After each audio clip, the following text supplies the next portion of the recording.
Hi guys, previous blog కి continuation blog ఇది. ఇంట్లో పూజలు కంప్లీట్ అయిపోయిన తర్వాత మేము ఈ సరుకుల కోసం బయటకి వెళ్ళాం. కిరాణా మొత్తం మా షాప్ లోనే తీసుకుంటాం. నేను ఎక్కడికి వెళ్తున్నా అంటే దేవుడు గుళ్ళు రెడీమేడ్ దొరుకుతాయి, అవి తీసుకోవడానికి వెళ్తున్నాం. మా డాడీ నేను శేఖర్ వచ్చాం. ఆల్రెడీ సెలెక్ట్ చేశారు, అది తీసుకొని ఆటోలో పెట్టుకోవడమే లేట్. నేను చాలా బిజీగా ఉన్నా అండ్ ఆల్సో వీడియో తీయాలి అనే కాన్సెప్ట్ నా మైండ్ లోకి రాలేదు ఆ టైంలో, నేను బిజీగా ఉన్న టైంలో.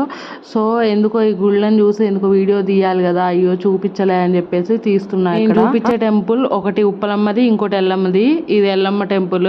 ఒకటి ఆల్రెడీ ఆటోలోకి ఎక్కిచ్చేసారు. చాలా చాలా వెయిట్ ఉంటాయి, ఒక 4 మెంబర్స్ కలిపి లేపినా అంత ఈజీగా లేవదు. ఇంటికి వెళ్ళంగానే ఇవన్నీ తీస్తున్నారు, అల్లం వెల్లిపాయలు. పండుగ అంటేనే నలుగురు ఉంటేనే సందడి. మా దగ్గర అయితే అందరు ఎవరిని పిలిస్తే వాళ్ళు ఖచ్చితంగా వస్తారు ఇలా హెల్ప్ చేసుకోవడానికి. ఒకరికొకరు హెల్ప్ చేసుకుంటాం ఇట్లా. We're so glad for that. Will see you in next mini blog. Please do like, share and subscribe.